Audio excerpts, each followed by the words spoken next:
नमस्ते आप सभी को, स्वागत है आपका मेरे यूट्यूब चैनल पर। आज हम हल करेंगे हिंदी कक्षा 6 और 7 की कार्यपुस्तिका प्रवाह का कार्यपत्रक नंबर 68, 69 और 70। हम इन तीनों कार्यपत्रकों को हल करें उससे पहले मैं चाहूँगी कि अभी तक आपने मेरा चैनल सब्सक्राइब नहीं किया है या आप चैनल पर नए हैं तो चैनल को सब्सक्राइब करें। वीडियो पसंद आए तो लाइक और शेयर करें।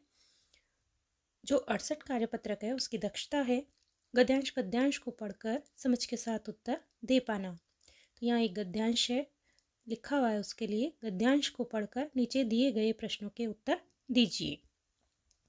सीवी रमन भारत के प्रसिद्ध वैज्ञानिक थे। वे बचपन से ही दिमाग के धनी थे।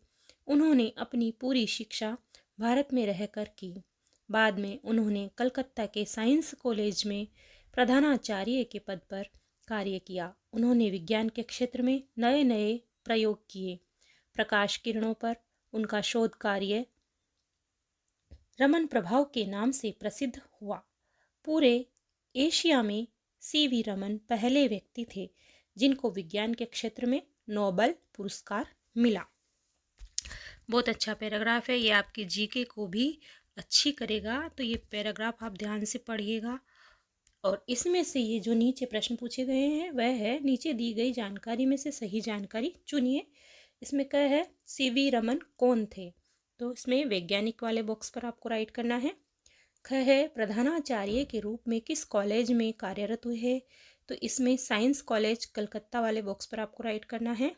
तीसरा है उन्हें विज्ञान के क्षेत्र में कौन सा पुरस्कार मिला, तो इसमें आएगा नोबेल पुरस्कार। सेकंड वाले बॉक्स में आपको राइट करना है। सेकंड क्वेश्चन है कहानी के आधार पर नीचे दिए गए वाक्यों को सही क्रम में व्यवस्थित कीजिए। शुरू से अंत तक की घटना को 1 से 5 के क्रम में लगाइए। तो पहला है प्रकाश किरणों पर उनका शोध कार्य रमन प्रभाव के नाम से प्रसिद्ध हुआ, ये 5 नंबर पे आएगा। दूसरा है बाद में उन्होंने कलकत्ता के साइंस कॉलेज में प्रधानाचार्य के पद पर कार्य किया, ये तीसरे नंबर का वाक्य है। उन्होंने विज्ञान के क्षेत्र में नए नए प्रयोग किए, ये चौथे नंबर का वाक्य है। उन्होंने भारत में रहकर अपनी शिक्षा ग्रहण की, ये दूसरे नंबर का वाक्य है। और सीवी रमन भारत के प्रसिद्ध वैज्ञानिक थे, ये पहले नंबर का वाक्य रहेगा। इस प्रकार हम इनको सेट करेंगे। तीसरा है शब्दों को सही क्रम में लगाकर वाक्य पुनः लिखिए। पहला है रस हिंदी खान की है, तो इसको सही लिखेंगे हम, हिंदी रस की खान है। दूसरा है एकता ही हिंदी की कुंजी राष्ट्र है, तो इसको सही लिखेंगे, हिंदी ही राष्ट्र एकता की कुंजी है।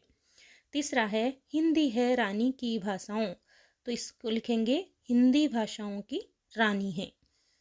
अगला क्वेश्चन है इसी का घ है सीवी रमन को क्षेत्र में विज्ञान के पुरस्कार नोबेल मिला, तो इसको सही करेंगे, सीवी रमन को विज्ञान के क्षेत्र में नोबेल पुरस्कार मिला। अगला है वैज्ञानिक भारत के सीवी रमन थे, तो इसको लिखेंगे सीवी रमन भारत के वैज्ञानिक थे। अगला है इनका शोध प्रसिद्ध हुआ प्रकाश किरणों पर, तो इसको सही करेंगे, प्रकाश किरणों पर इनका शोध प्रभावी हुआ नहीं है, ये गलत हो गया है, यहाँ पे प्रसिद्ध हुआ लिखेंगे।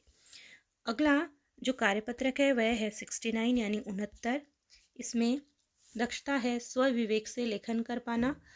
निम्नलिखित शब्दों की सहायता से नीचे दिए गए चित्र के आधार पर एक कहानी लिखिए। यहाँ कुछ शब्द दिए गए हैं, संकट, चीखना, चिल्लाना, मित्र, सबक मिलना, सरपट भागना। यहाँ एक चित्र है, इस चित्र के अनुसार हमने यहाँ पर कहानी लिखी है। सोनू, मोनू और रीना तीनों मित्र थे। वे एक बार एक बगीचे में घूमने गए। वहाँ कई तरह तरह के पेड़ पौधे थे, जिनमें से एक पेड़ पर मधुमक्खियों का छाता लगा था। रीना ने कहा, क्यों न हम इस छाते से शहद निकालें। ऐसा कहकर उसने मधुमक्खियों के छाते पर पत्थर मार दिया। तभी सारी मधुमक्खियां उड़ने लगी और उन्हें काटने लगी। तीनों ने चीखना चिल्लाना शुरू कर दिया और वे तीनों अपने अपने घरों की ओर सरपट भागने लगे। अब उन्हें सबक मिल गया था कि किसी भी जीव को सताना नहीं चाहिए। तो इस प्रकार इन शब्दों का प्रयोग करते हुए हमने ये कहानी बनाई है और कार्यपत्रक नंबर 69 को कंप्लीट किया है। अब हम चलते हैं कार्यपत्रक नंबर 70 की ओर। कार्यपत्रक नंबर 70 की जो दक्षता है वह है व्यावहारिक नहीं, इसमें है पहेलियों को पढ़कर उनमें निहित अर्थ को समझ पाना। तो नीचे दी गई पहेलियों को समझकर हल करिए। पहली पहेली है, एक जानवर ऐसा जिसकी दुम पर पैसा, सिर पर है ताज भी, बादशाह है जैसा। तो यह है मोर है। मोर की पंखों पर सिक्के के जैसी आकृतियां होती है और उसके सिर पर कलंगी होती है। दूसरा है, पक्षी देखा अलबेला, पंख बिना उड़ रहा अकेला, बांध गले में लंबी डोर, आसमान का नापे ओ छोर। तो ये आएगा पतंग। पतंग ऐसी होती है जिसके पंख नहीं होते हैं, फिर भी वो आकाश में उड़ती है। अब है, बात पूरी कीजिए। अंडे से एक चूजा निकला, उसने कुतिया से पूछा, क्या तुम मेरी माँ हो? कुतिया बोली, नहीं, मेरे तो 4 पैर हैं, तुम्हारी माँ के तो 2 पैर हैं। फिर चूजा बोला, क्या तुम मेरी माँ हो?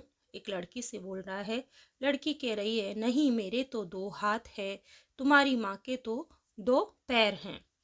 2 पंख भी आ सकता है यहाँ पर पंख तो 2 नहीं होते हैं, कि तो यहाँ पैर ही आएगा, ये छूट गया है। 2 पैर या 2 हाथ ऐसे ही आएगा यहाँ पे। चूजा कह रहा है, क्या तुम मेरी माँ हो? कबूतर बोला, नहीं, मेरी आवाज तो गुटरगू है, तुम्हारी माँ तो कुकड़ू कू करती है।